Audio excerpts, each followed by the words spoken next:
What's up, everybody? It's me. I'm on this channel again for Hazbin Hotel. Hello. Hello, Red. It's been a while, hasn't it? You and I have Trying to do an Alistair. Hello. Hello. Do we all miss You're Pilot great. Alistair? That was the God, big sentiment that on my TikTok was like, "Oh, Pilot Alistair, come back to me." The aura I you like had. Demir. No, no, I no. like I Demir. like that the voice actor is totally fine. I don't know something about okay. I actually saw a good breakdown of this, so we'll start this by content stealing. I'm just Okay, gonna completely steal we're the channeling the analysis. Davinci twins now. Come Indeed, on. Da Vinci. No, yeah. I mean, I'll just completely parrot this like analysis I saw from some fuck on TikTok.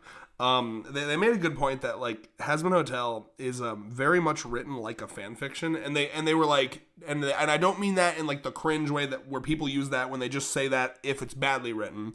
They mean like Hazbin Hotel is in like a very unique situation where like Vivzy has been working on this for like 10 years and like sharing the progress as she's been doing it. So like most people that are into this show already know the lore. Like I already knew that Alistair was a serial killer from fucking what is it, New Orleans, who was mistaken for a deer. You know, I knew all this shit because it's Right. publicly available on the online, right? Same with basically everyone's backstory and everyone's whole deal and everyone, you know. So like Alistair. The only one I wasn't aware of was Pinchas, Yeah, that and was kind of that's cool, like, actually. Yeah, Penchas's reason for going to hell being not reporting Jack the Ripper is fucking crazy. Um, I but love that. As a serial killer aficionado, which is probably the weirdest bit of lore for me. but yeah, no. Just to finish that the analysis I was parroting.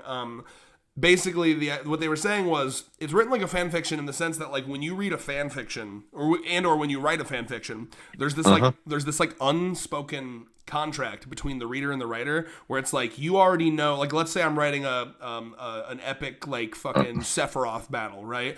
I don't gotta set up in my fan fiction who Sephiroth is, because I'm assuming if you're coming to my Sephiroth fan fiction, you know who Sephiroth is already. So I don't gotta do Yeah, all you the don't need to legwork. drop the lore of Yeah, Soldier and Cloud and Zack and all this other bullshit in the background. yeah. People know what the fuck they're getting into. So people are noticing that like there's not been a lot of like in-show build up to Alistair. All of his like aura has come from just like outside show, like things that people are supposed to know if they were into the fandom, right? So one of the reasons the thing I've been hearing a lot in my corner of TikTok is like Alistair's kind of a fraud, right? Now obviously that last episode helped a little bit because he had his like epic battle. I think Alistair comes out the end of this season a lot better, and I'm actually quite looking forward to where we go from here with Alistair. But season 1 and 2, he has been bitchy, whiny, auraless, I'll be honest, in the pilot when he like shows up to the hotel and he's like, oh yeah, I know there's no way this will work, but it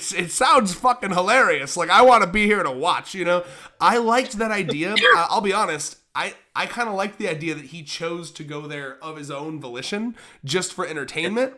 I was doing all this headcanoning. I was thinking like, yeah, he probably, that's what he's saying externally, but like internally, he's probably like, maybe there's like a tiny little glimmer somewhere in the back of his head. Like, I wonder if maybe this is something that would work out. But no, he's just a fucking killer who had to make a contract to get power, and like he was there on the orders of her for some reason. To me, that's like an objectively boring writing decision. Now, I will say to sandwich that with a nice compliment, I do like how this season ends. I don't know if you've been watching many of the interviews, but it seems pretty obvious that from here, Alistair actually steps into villain role. Have you seen that interview? That's I have exciting. not. Okay, she basically said she was like vague posting about it, but it was like so obvious that it was Alistair. I mean, she basically said like, yeah, a character that's kind of been in like an anti-hero role that's now is going to kind of step into the limelight as the main villain. And it's like everything she said just like lines up with Alistair. And it because now he's unshackled now, right? So like that is kind of more the Alistair I was hoping to see from the beginning. And now, and again, my other problem, which was the fact that like I liked the idea from the pilot, at least the vibe I got from the pilot was that he was there of his own volition, out of genuine curiosity. The fact that he is sticking around with the hotel, presumably even though he isn't shackled by Rosie or whatever the fuck her name is now, I think that to me is like that actually kind of feels like what I thought we were going into with season 1. So in a weird way, season 1 and 2 almost feels like a fillery prequel that I was, because like I'm kind of liking the setup of season 3 now. That like we've got Vox out of the way, we've got whatever I don't know, we've proven the fucking that it can work. Because when I saw the pilot, I thought it was going to be kind of like a slice of life show, kind of like what Digital Circus is doing. I thought it was going to be like mostly character development. I thought it was going to be like a slice of life. Week to week is like the antics of the hotel, trying to rehabilitate people. I really thought that was kind of going to be what we were going to focus on. I thought we were going to focus on like, the trauma of like the people that like what they went through in real life that led to their trauma here. I think that could have been a really interesting show idea, but instead I think they made the Ruby season 3 and beyond mistake where they decided to go for some big epic like plot that is, in all honesty, not super interesting. The plot is not what's bringing me here. It's the cool characters, it's the great music, and fucking do your little Catholic fucking like prayer to fucking Living Tombstone, Sam Haft, for carrying this show on his shoulders. Because man, the music is still good. If there's one thing through everything, the music continues to be fire. So I'll end on this, and then I'll let you yap for a bit. I don't think this is bad. I think people that are saying it's like bad, that's too much. But I do agree with most of the sentiment I was seeing, which is like, this is really not well written, and it's getting a vibe. I'm getting a vibe that maybe Vivzie always wasn't a great writer. It almost feels like Vivzie kind of stumbled into success based on how like unique and cool her character designs were, right? Because like looking back on it, like the writing has never really felt super special to me. Whereas like, again, like Digital Circus, from the jump, I was like, this writing is superb. Like the dialogue feels so natural, but like there's always been like a cringe element to Vivzie's writing. But her character designs, I think, really helped her stand out and get like the Kickstarter support, and of course the music as well. She definitely had some like, I actually don't know how much she has contributed to the music or if it's just all other people. Either way, that's kind of where I'm sitting now. I think this is like a show that has a really unique visual style. It's a lot of like glitz and glamour over substance. And it's sitting at like a 6 out of 10 for me. It's an enjoyable watch, but like, man, when we're sitting on things like Knights of Gwyn, basically the shit that Glitch is doing is blowing this shit out of the water, right? Hazbin Hotel comes from an era where like that was the darling of indie animation, but since then, just leaps and bounds of better material have fucking overtaken it, That's kind of where I'm at with it. Okay. Yeah, no, I agree with a lot of what you're saying here. I've been seeing a lot of the opposite, side of things, which is, You're on the how knob algorithms slob work. side, which is interesting. You can let me know how that's looking. So I've seen people, just kind of, and I agree with this side of it, compare it to the Dragon Ball of indie animation. It kind of helped form this massive bubble of like all these great ideas getting out there, like Laxadaisy, all the shit the Glitch is throwing out there. Oh, did you hear that Laxadaisy got picked up by Glitch, by the way? Oh shit, I did not. That was something they announced in the direct. Yeah, so Laxadaisy is about to have like way more funding. Their episodes are going to double in length, and they're going to get more episodes and more budget. It's fucking awesome. Anyway, but yeah. Yeah, that's phenomenal. I've missed that. People praising the music, which I will sit here as the musician of the group. Suck that off constantly. I love it. Oh yeah. But like people still praising the writing is what baffles me, because I'm over here like, how much is left in this episode for a couple of them? Like, okay, like I have like a decent attention span. I've kind of been retraining my attention span the last couple months, which has sucked as somebody that loves to sit there and doom scroll. Yeah. But I have a decent enough attention span, I like to think, to sit there and sit through like a 4-hour fucking movie. But when I'm sitting there, I'm like, how much longer is this episode? It feels like a seasonal anime, right? Like the isekai slot of the season. And that kind of hurts, because you and I, like, and a couple of our like mutual friends from way back when, sat there and was like, this is phenomenal. This is such a unique concept. And then it kind of fall into this trap of, was she really a good writer? Was like the best point you. Yeah. Well, you know what's interesting is Hell of a Boss is way better than Hazbin Hotel. Have you noticed that? Like, I I think have, and I I mean, think it's it's not because she good. has a team. I think it's because she has a team. Like Well, she she's has gotta Morgana have a and all of team them here, helping. right? I think a lot of it still turns out to be like her original script drafts Oh, and then like this is my polish script ups. from fucking high school. That's very It possible. does kind of feel like it too Yeah, when you this is like her go down to the darling, right? humor of Yeah, it. yeah. No, I mean, because Hell of a Boss is actually like that's actually good. I think that stands up. Like honestly, Hmm. I still don't think it's as good as like Digital Circus, but Hell of a Boss is more like an 8.5 out of 10. There are a Exactly. handful of stinker episodes in Hell of a Boss, but I can just consider those like filler in an anime. I assume you're Yeah. caught up with Hell of a. I have 5 episodes left Oh to my get god. fully caught up. Okay, you need Dude, to. life's been busy. Fair enough. Okay. You need to because like no spoilers, but like the shit that we all knew was going to come to a head came to a head. Where Stolas got in trouble Oh for yeah. letting him use the book, dude. Oh That yeah. fucking Like episode was incredible. I could not avoid spoilers, so like Yeah. it's Oh, the not the end of the world. music. It's also weirdly enough, the one that's totally indie is animated better than the one that has Amazon backing. Have you noticed that as well? Like the animation's good in moments and has been, but like a Hmm. hell of a is like constantly good. I mean, it really is like a No, yeah, good. like that's what's shocking to me because this has the Amazon money. Well, it shouldn't be shocking to me working Yeah. inside of I don't. Amazon. It's paycheck Uh, versus passion, as always, right? I mean, like, right. I feel like with this Amazon show, there's probably like a stringent like process of who is able to animate on it, and she probably has like a more traditional like team that they like shipped in from some fucking country where they're underpaid. Whereas Hell of a Boss is like a totally. It's kind of like what they do with One Piece now, where they like all the good scenes are like fucking like actually animated by like fans of the show, you know? Right. Um, there was a trend that went around Twitter, and I loved it, right? Because I know you're off of Twitter, so I'll just kind of bring it up here. There's this like show something in animation that changed your life, and it was one of the fights from Dragon Ball Daima, and everybody's like, "This looks just like the anime," and it turned out it was just the animator on a burner account. Oh, Like, that's funny. I'm like, oh, well, that fucking makes sense. He was like, yeah, I grew up watching the show. And like getting to work on Toriyama's last work was insane, and it was an honor for me. I'm like, I'm glad that that side of animation still is there, Oh yeah, no, it's especially in an era where like we see somebody put a four-word prompt into a fucking browser and shits out something. You know, yeah. Hey man, you know what? Just look forward to the future where we just have to make fun of these people. They need to be like fucking classic. Bring back like 1980s bully shit where we like fucking like steal their lunch and like shove them into a puddle for using AI. Like that's honestly where fucking loser. Pick up a pencil, dweeb. you fucking prompter.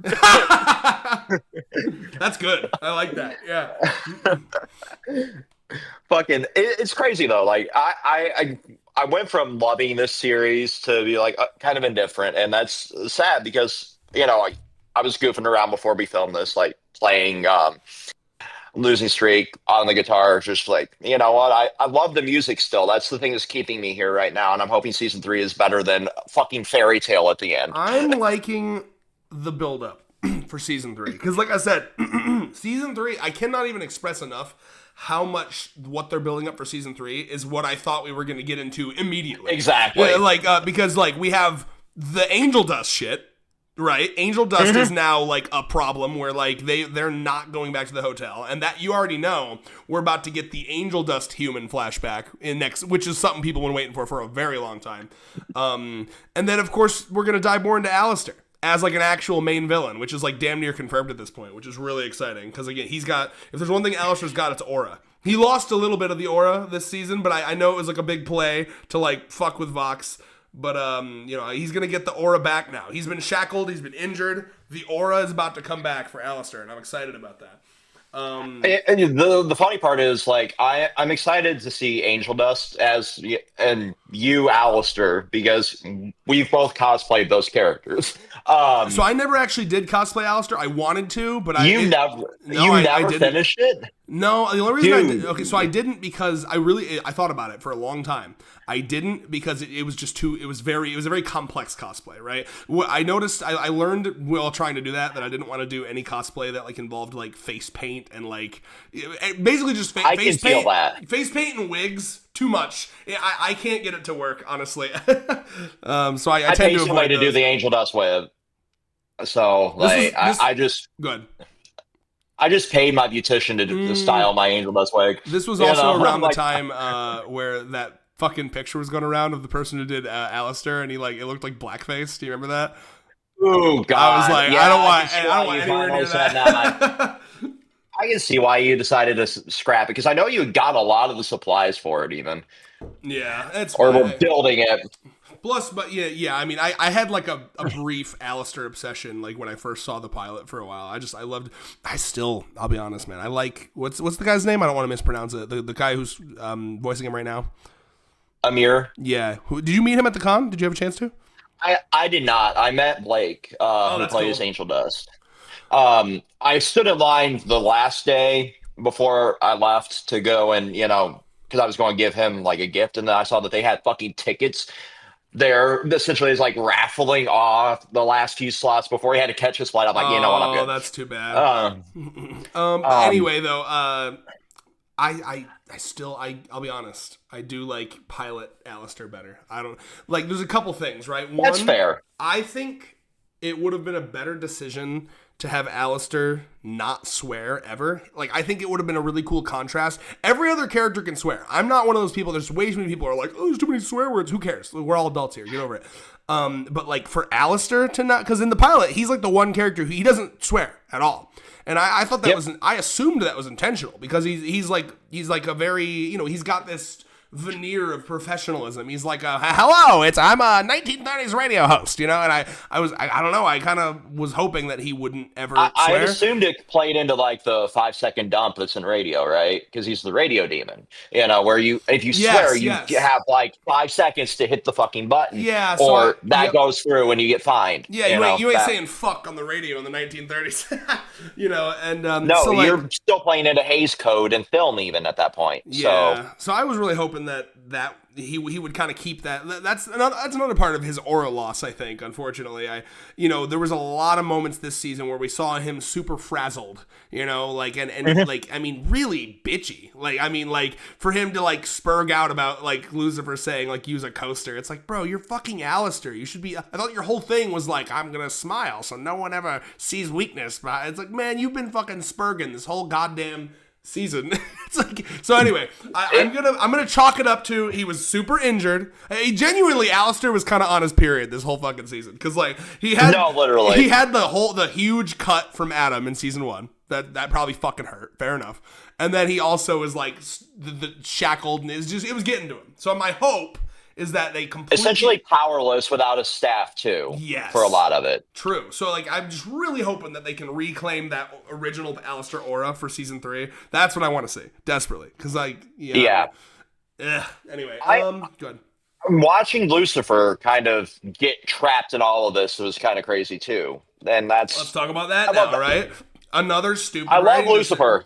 I love him too. He's actually multiple times I was like, he's one of the best characters. I fucking love him. But I must say, the writing decision that he cannot harm the sinners is fucking stupid. I know that that felt real like pulled out of their ass to make the plot work to me. Very, very straight. That's kind of dumb. I'm sorry. Like, what kind of fucking her version of hell is so straight. It's like Lucifer can't. I don't understand that. No, it's one of the strange ones, right? And I love that. What the fuck is the point of it? What does he do? You know what I mean? Sorry, go ahead. Well, I think it plays into the biblical side of the lore, and I'm just assuming like because he's still a fallen angel, he can't hurt anybody who's went through the process, essentially. But who knows? Because the interpretation of the Bible is all over the place for that, obviously. I know. I saw an interview with Vivzy where she said that she wanted to lean more in her writing of Lucifer. She wanted to lean more into the fallen angel side than the like evil side, which is like, yeah, I mean, so she wanted to kind of write him as like a dweeb who literally was just like, hey guys, maybe the humans should have the intelligence and not be like brain dead. And they're like, fuck you. kill this man.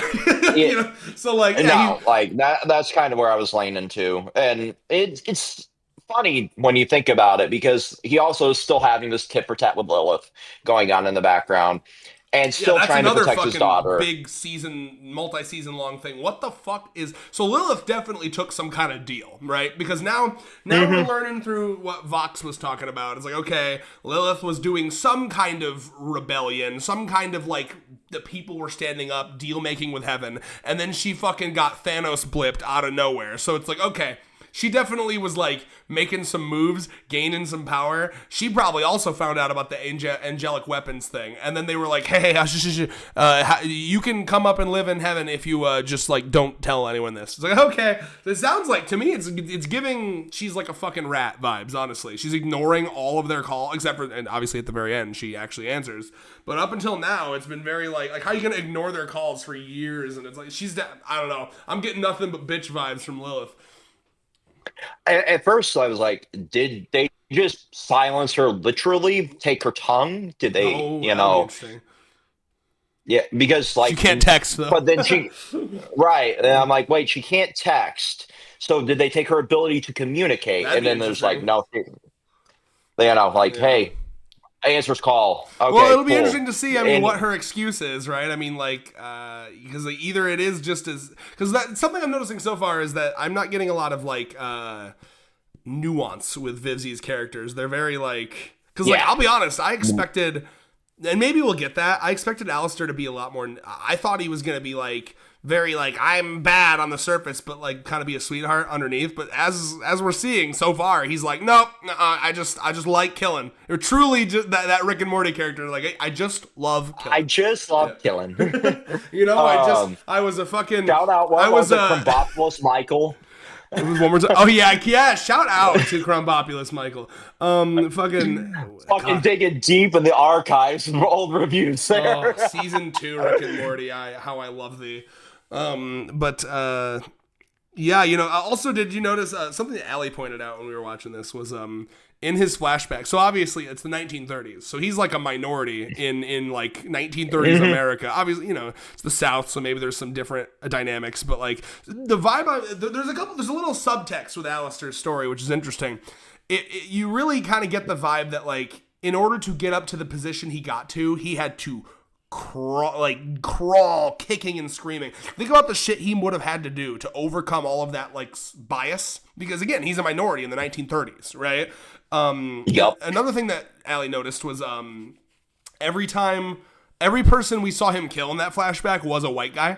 It was a white guy that like fucking disrespected him or like bumped into him, or so like I do get the vibe that like and I think that also ties into why with Vox he was like, fuck you, Vox, every little piece of success you ever got, you basically used other people helped you, and he had this like obsession with like, I did it all myself, you were all about being a parasite and taking people's help. And you know what that reminds me of, and I know there's a term for it and you can help me.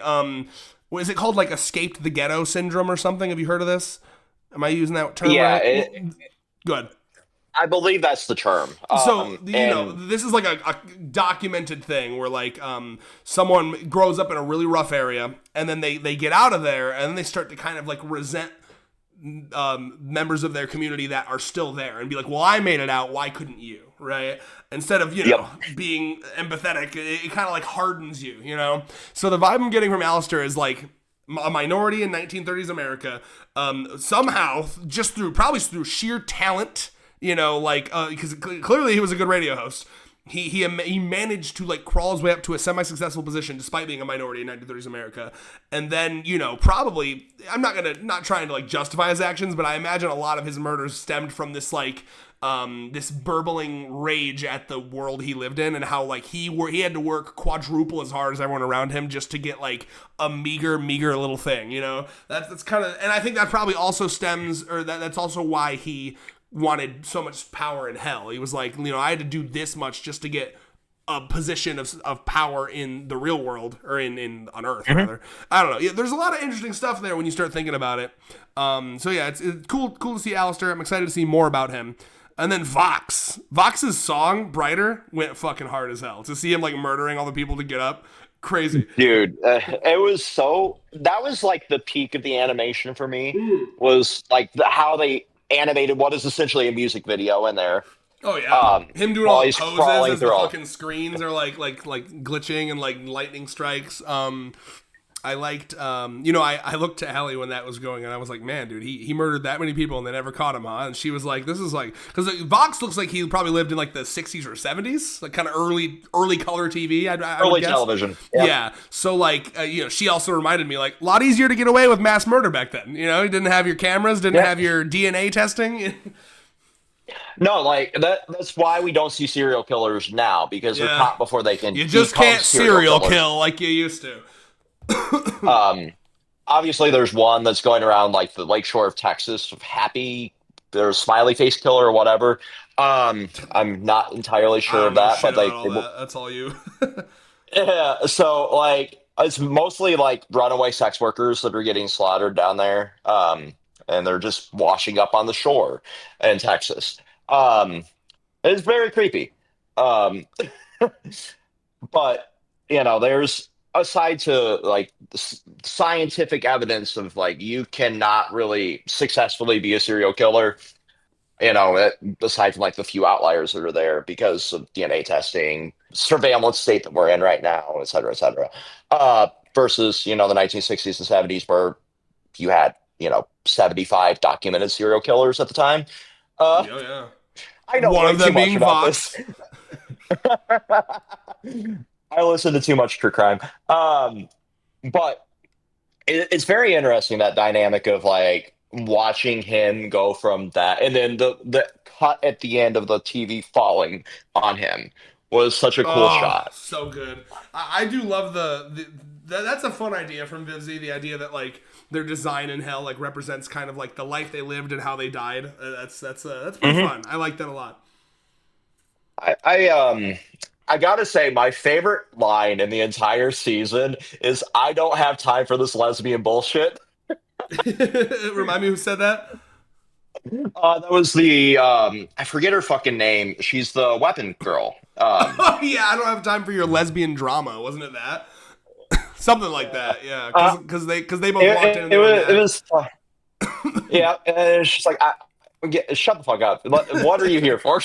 Like, it's valid because she's being pulled both ways, like her Yeah. loyalty to her children Oh yeah. versus like just getting double killed by Vox, essentially. Like, you do this or I fucking destroy your entire existence. Fuck you. Oh yeah. Um, so yeah, it was top tier for that. Like the Definitely. one-liners is her fucking bread and butter, That's the thing, man. for better or It's worse. sitting in a real weird position because it's like most shows I feel very like one way or the other, but like this is one of those like rare shows where I'm just like right down the middle. It's like it's a fun watch. It's definitely not Yeah. amazing. It's kind of how we felt with Ruby near the end, Yes. right? Because Yeah, like, I was actually gonna when we opened up this video, I was about to say like we have just a talent for finding like these weird like controversial fandoms. exactly, it kind of fucking is. But like, I love the designs of the characters from Ruby still to this day. Like that, that's Oh like the aesthetic of that universe is so fucking cool. yeah. It's just like the writing is so fucking abysmal. I miss the Monty Ohm greatness. It had such anyway. And Yeah, we're gonna get into the fucking weeds if we start talking about Ruby. But like it's kind of the same way here. Like the designs, the universe that she's created, and like the fact that this is all one connected universe, like Hazbin and Yes, Helava are both in the same. one of the Like things. how? Well, one of the things I mentioned when that the fucking laser that like strikes through heaven, and then the massive fucking battle between Vox and Alistair. There is no fucking way that this isn't referenced in some way in Hell of a Boss. Like, No, literally, and it will be yeah. better too. Blitz is gonna be like, "Did you fucking see that giant laser last week? What the fuck?" I can't wait. And it will probably just be a random one-line fucking Yeah, joke it from will- it Brandon literally will Rogers be. delivered with the best. That would be okay. Either that, or if they're fucking brave and have balls. I love the idea of like it's just a normal episode. They're doing their thing, and then in the background that happens, and it's just like if they could incorporate it and do an episode where like that happens in the background, and they're like, "What the fuck?" and like the whole city gets put on lockdown. As I would love that. It was like even like tying it into the episode itself. Like, oh, we gotta figure out what the fuck happened here. Oh man, yeah. Well, I mean, Our obviously building they just would at got least destroyed. know of Vox because it would be all over the news and shit. Right. Oh man, that's interesting. But like, could Um, they even like now that it's also on Amazon? Could they like cross over in that yeah, yeah. degree? Did you see the video where they announced that it's on Amazon now? They literally said like we can do crossover shit now from time to time if we want Yeah. to. Yeah. So, So like that's probably why. Like, oh yeah, but I yeah. wonder, like, would they have separate voice actors for them because like one is union, one's non-union? Well, who knows, man? That's so confusing. Speaking of, I don't know. So I went to the costume contest for our con, and at the costume contest is where the guy who runs the con always like kind of hints what they're gonna do for future stuff. He said at the Kalamazoo one. Next spring, they're gonna have Hell of a Boss people. So I'm one more chance for Brandon Rogers. I'm just saying. If he's not there, I'm not going. No, If that's he totally is, I'll fair. If he is, we're going go. together, just like that one year. Yeah, because I refuse to go to Kalamazoo for anything else. Oh, that's totally fair. Yeah, no, I won't go unless it's someone. The only reason I went to that last one is because it had all the Death Note reunion. That shit went hard. Yep. That was fire. But then my little fucking balls shot up into my asshole when he said this one. He said he can't promise anything because they're really hard to get right now. But for the next like big con, like next November 2026, he's gonna shoot for some Digital Circus guests. And I'm like, please. Give me Jax or give me death. If we get Michael Kovac, if we get all Pomni's voice actors, if we get any of them, bro, God forbid Gooseworks. There's no way. But God. Can you imagine Gooseworks there? There's no way. No, please no. Gooseworks is at the New York Comic Con. But like they have actual security. Oh yeah, good point. I want it. I want to meet more It'd creators. be like if Fujimoto came there for the fucking Chainsaw Man Yeah. reunion. We got fucking swamped. It's always fucking voice actors, and it's never the actual like authors. I want to meet some fucking authors. I would sell my left nut if we could get Fujimoto at our con just to pick his brain. And he has like a translator, and I'm just like, tell us more about the girl who pushed you off your bike. Tell us. How did you feel in graphic detail? Describe her. Dox her now. That's so funny. What's her at? Damn it! Do you remember when How can I get treated like that? Is she open? Oh my god. Do you remember when I deserve that. when fucking what's his goddamn name? Ijima, the guy who wrote Attack on Titan. He went to New York Comic Con, and it was like really wholesome because he was like, "Guys, I was like terrified to come here. I was worried you were all gonna be like mad at me for the ending." He was like, "Thank you for being nice." I was like, "Man, my poor fucking traumatized boy." No, literally, like Gige it was originally going to go there too, apparently, and they're like, you know what? I'm good. After that, the response to the ending of fucking JJK, That's sad. I'm good. Yeah, you got to go when it's still ongoing. You can never, no author can ever show up when the story's over because you're always gonna have to. I'm glad. Yeah. I'm glad the Hellsing or Vinland Saga author went like right at the peak of the anime, right before the farm arc. Because if they went during the farm arc, only like the fucking diehard fans that liked the character growth in that series would have been there. Everybody else would have been fucking throwing tomatoes at him. Like, I hate this fucking fandom because you do not understand the story at all. Oh man, I have a ring cam now, and I just got a notification, and I got to witness the poor Amazon driver fucking walking up my snowy ass stairs. There's like a snowstorm right now. It's crazy. So yeah, I'm gonna go get that package real quick because otherwise it will literally be buried by snow. Can you yap for like a minute? I'll be right back. Oh yeah. So with the very end of this season, we saw this massive culmination of all of the characters and the final battle kind of coming together, having this moment of what we lovingly refer to as the power of friendship, which is the most overused trope in all of fiction. And I don't know how to feel about that because, on one hand, it kind of makes sense with the themes of Hazbin Hotel, where we are wanting to redeem everybody and redeem the sinners, essentially, to get them up into heaven. That's the whole purpose of the series. On the other hand, as people that were used to review fucking shonen slop, for lack of better terms, from shit like Promised Neverland on down to Chainsaw Man, we've seen it a million times, and I lovingly referred to it earlier as like the fairy tale effect, which is the unfortunate worst offender of this, and it kind of gave that exact vibe with Okay, this. what was the But I did love the animation of it, where like what are every we talking about? individual character had their own like unique attack Oh, are to we the talking end about of it. their little like beam to save the day? Yeah, Yeah, dude. I love how it was animated. Like Nifty everybody had a having their own beam. little. Why did Nifty have a beam? Did Nifty have a beam, or am I making that up? I believe she did. Someone had a Go beam scrub that through the people episode. didn't expect to have a beam, and I think it was Nifty. There was like musical note and everything else going on with this, and I'm like, this is so fucking cool, but it's so I bad. can't remember if I might be gaslighting myself. It was either that Nifty had a beam or people were surprised that Nifty is so good at fighting because she also like was bopping that one bitch that I don't remember Velvetietta or something. I Yeah, can't remember the names of the I fucking show. I Velvet. I love her design of like a breakaway doll because she's a plastic bitch Yeah, essentially. I love that she She's a fights by like fucking like flaming people online. She's like shooting her Reddit karma at people, like she's calling people pedophiles, like pedophile, pedophile. Oh, you like my child? Like to meet her pedophile. Oh my god, that wouldn't even I've do. had so much plastic surgery, and nowadays it wouldn't. Oh my god. But yeah, I'm trying to think Yeah, it's so bad. of what It's else. so bad. What else have we not talked about for this season? I'm trying to think.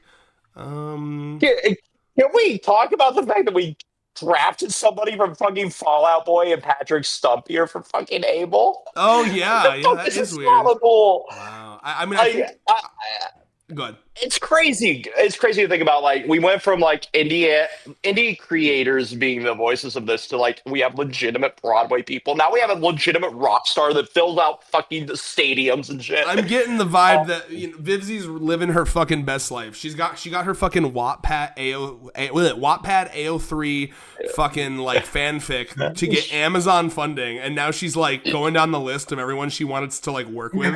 We're gonna If, get.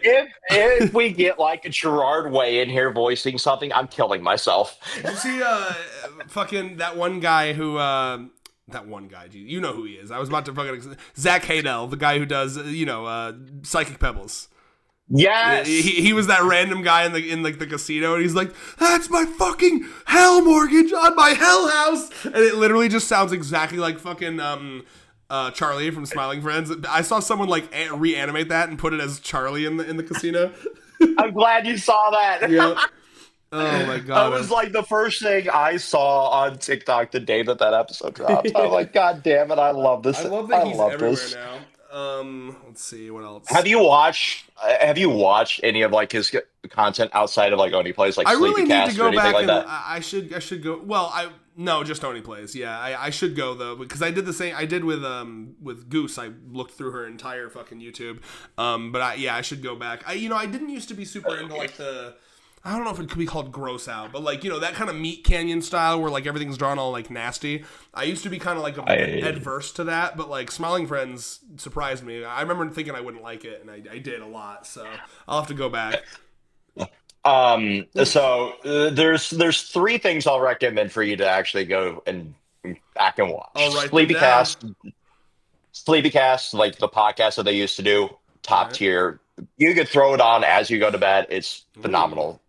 I Um, imagine they do some fun the, like what if scenarios because that's he does those all he's always like what if a little it's fucking goblin came into your room and pulled out a little penis it's the size very of a early toothpick. achievement hunter. Oh yeah. It's very early achievement hunter in that sense. Then adjacent to that, you could listen to Flash Gets a Meat Canyon had a fucking podcast called Cream Crew.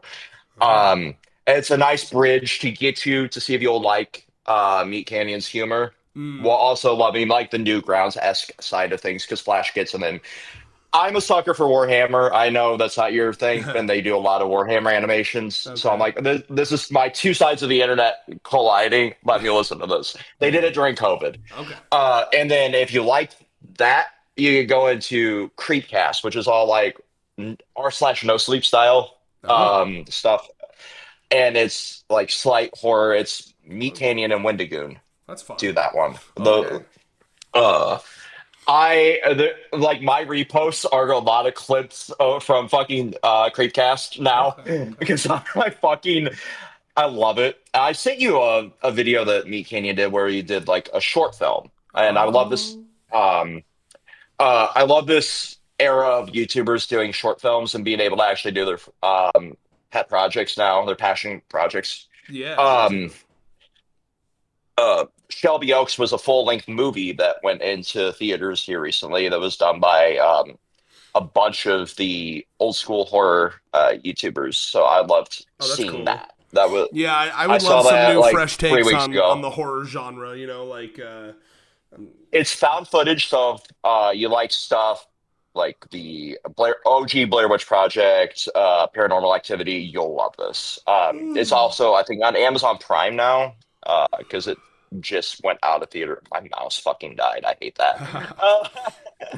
Uh, um, but yeah, it's really cool. Like okay. seeing YouTube become the platform for content, where it gets pushed to the stratosphere Let's now, say for right? art.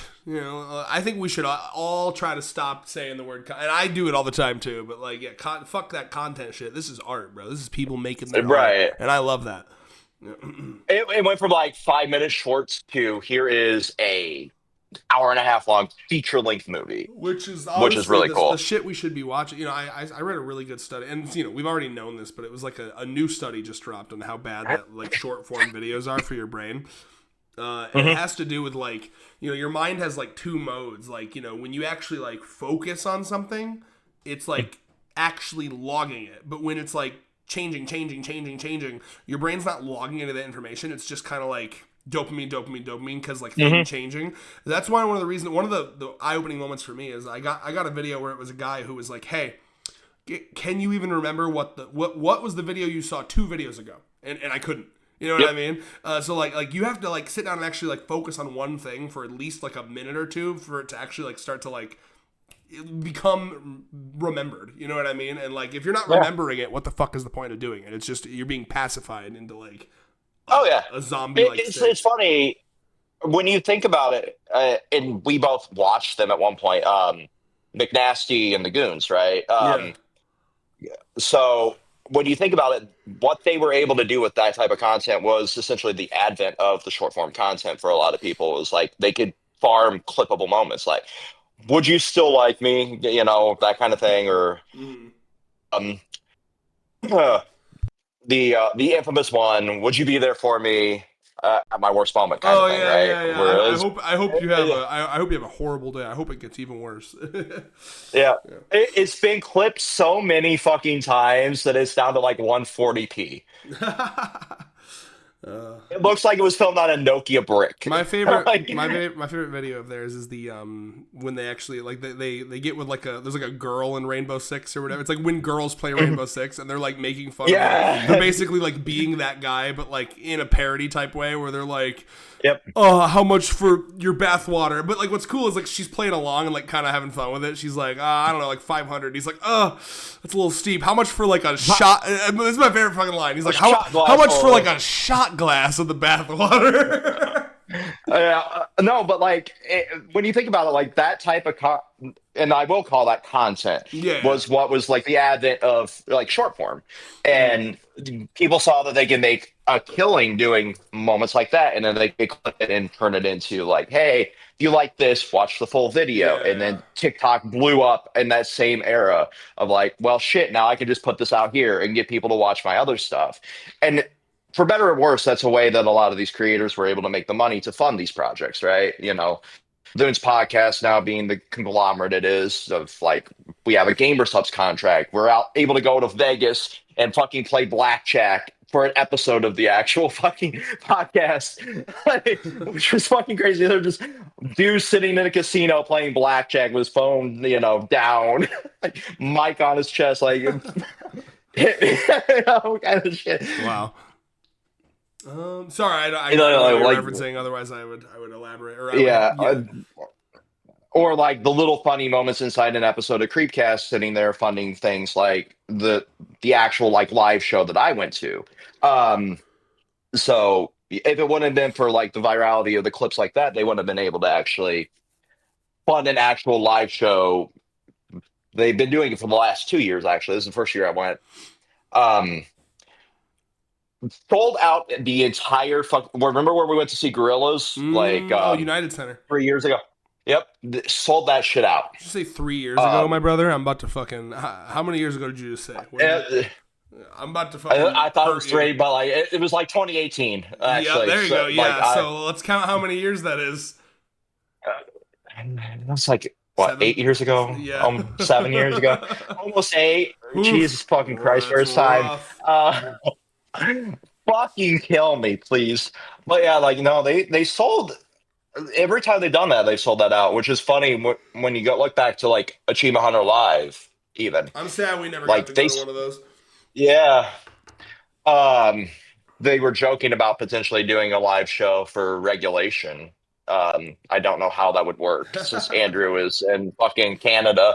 Um, but that would be interesting. The little fucking robot floating around on stage, maybe. Oh yeah, like that one that you can control remotely. Hmm. Yeah. All right. Well, hey, let's round this back to Hazbin and kind of wrap. I think we can wrap this video up by the time we hit an hour, which is like 15 more minutes. So, well, So, like, yeah. I wonder, like, what the next step for Vivzy is because they've said that Hazbin has this definite end, right? Yeah. And I like that they've pre-planned an ending, kind of like manga. To where like if it does get canceled, they can at least write it properly. I don't think there's any risk of it getting canceled, obviously, because No. Yeah. the fan base is rabid. But I do like that they've planned for the ending. So I'm actually I just looked it up. Vivzy says so. Seasons 3 and 4 got greenlit all at once. Vivzy says she wants 5 total. 5 is the desired amount. So yeah. Yeah, and I think that that's a perfect amount for this series. I do to too. be I'm honest. glad. Yeah, it's good to know that she's not just like continuing it, and she's respect to her on that. She's done the same thing with Helva. Like she said from the beginning, Helva's got like 4, I think. Yep, Yeah. I believe it was 4. And we're through 2 now, this was- so we're halfway. Yeah. Yeah, with 3 premiering February, I think. God, I hope it's coming soon, man. That's the better Vivzy show. I'm so excited. And it's like this era of like indie animation taking off like this. Glitch has a definite schedule for their stuff. There's a wonderful. You're right. There's this new kind of like we're not just gonna. It's not gonna run forever. Like they're gonna tell a story Right. and out. Yeah. Because like when you look at things like live action, right? Look to Stranger Things. I know controversial one, but the fact that That 5 shit started when we seasons met, bro. Like. that 5 seasons took 10 fucking years. Yeah, what happened? What happened to us? We used to be able to crank out shows once a year. Exactly. 12 episodes. Like 22 episode seasons every year for the time immemorial. And then and if it Netflix was like, if kinda I was run- hearing that like work conditions were better and that was the reason we made that sacrifice, that'd be great. But as far as I know, maybe they're a little better. But like I don't know, there's got to be some other reasons.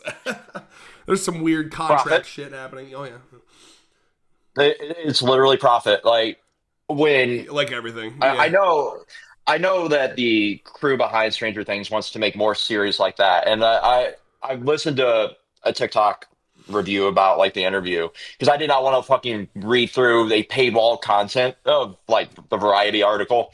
Right. But they were just breaking down like, hey, this was called a movie. What you're referring to is a fucking movie.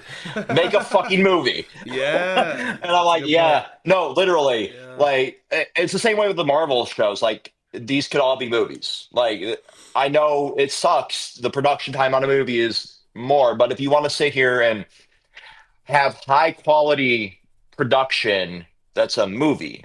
There was room for error in a TV show. You would see like, oh, they missed a cut here, and it's just like a jump cut, right? It was the charm of television. Everything now is so overly polished that live action sucks. And that's why everybody's turning to animation like this. And I Mm, love that with animation, you can set that production schedule to, I want 5 seasons of this. I have it storyboarded out. I have yeah. everything planned, and this is how we're ending it. That's that's such a beautiful concept that I feel has been lost in this new era. Yeah, to an extent, for sure. And either way, like I guess tying it back to Hazbin, because I don't have much more to say about that. I think you eloquently put that. I think the only other thing I wanted to talk about, because this is the other big drama I saw, was people basically being like, "Fuck, dude, was Charlie always this stupid?" Like there. That's I got a lot of that. I don't know if you did, where it was like people, she just keeps making the same mistake, keeps fucking like, surely if I just explain myself again, Vox will you know what I mean?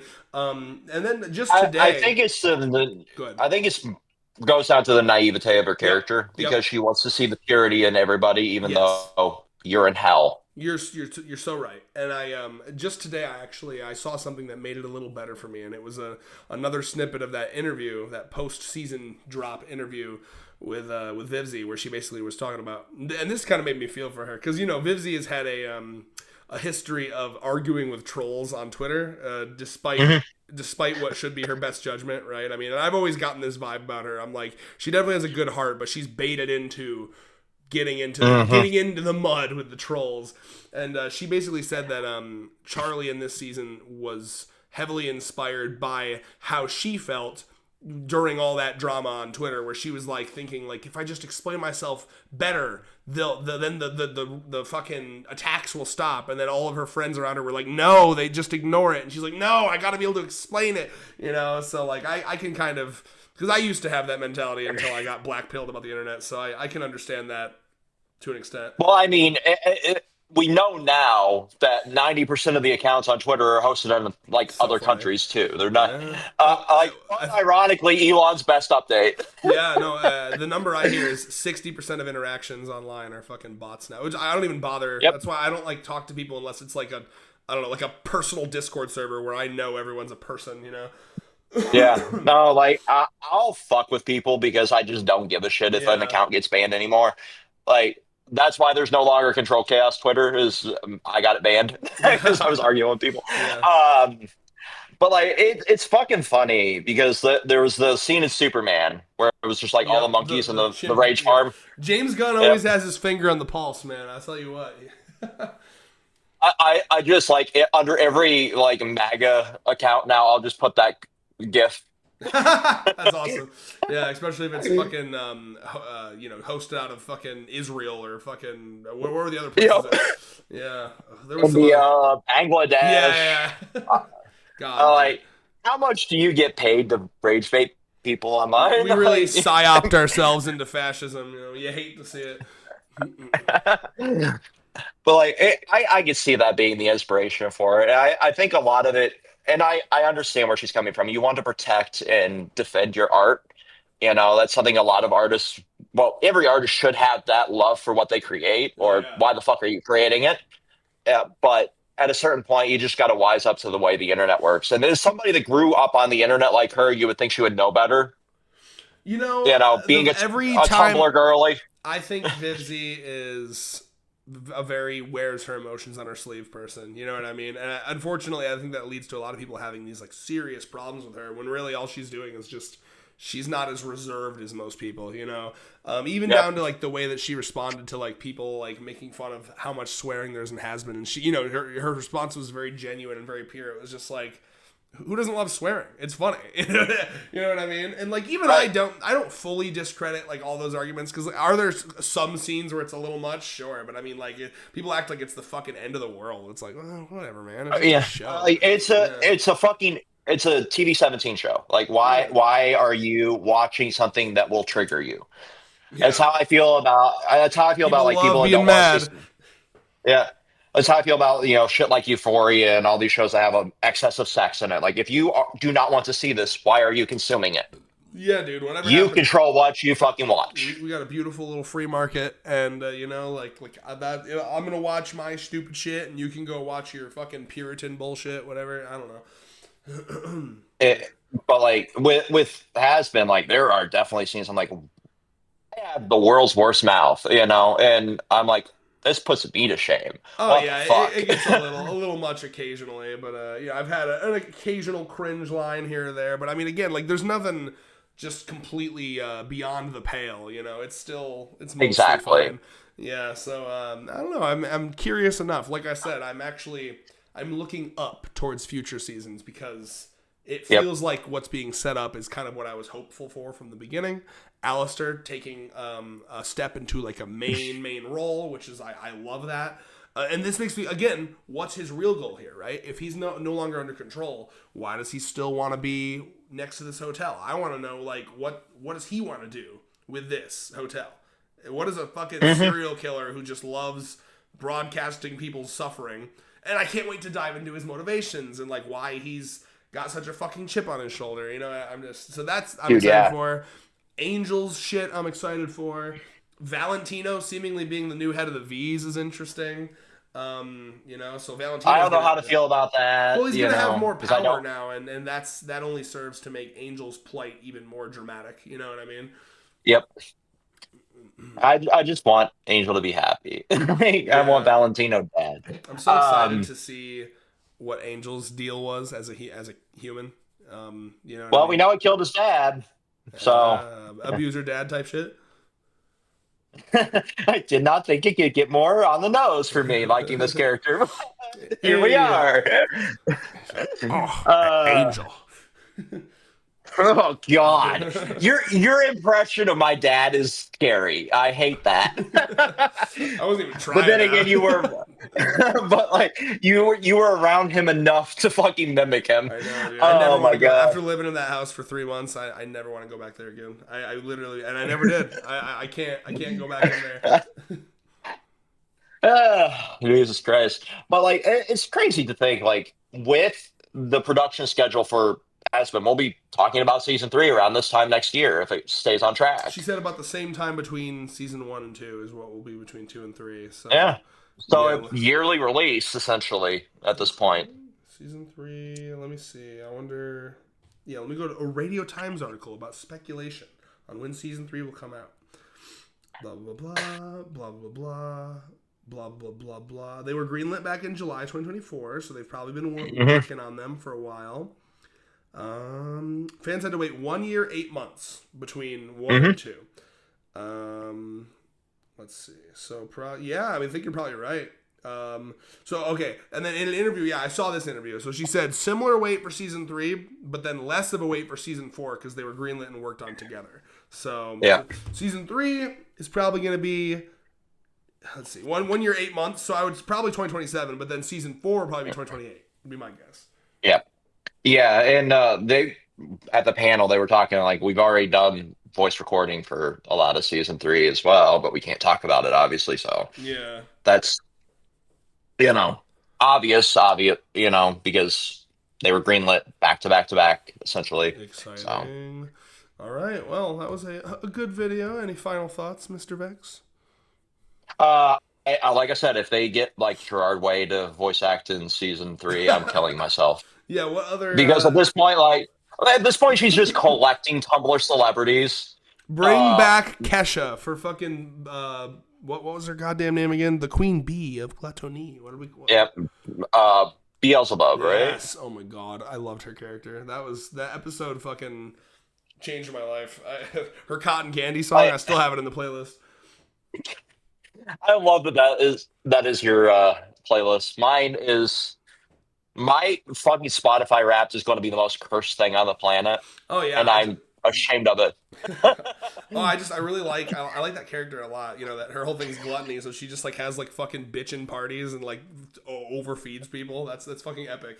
I love it. She's the one to hang around, bro. I mean that one or the lust one. Yeah. If you want to just be fucking in like Osmodius's club. Hell yeah. Yeah.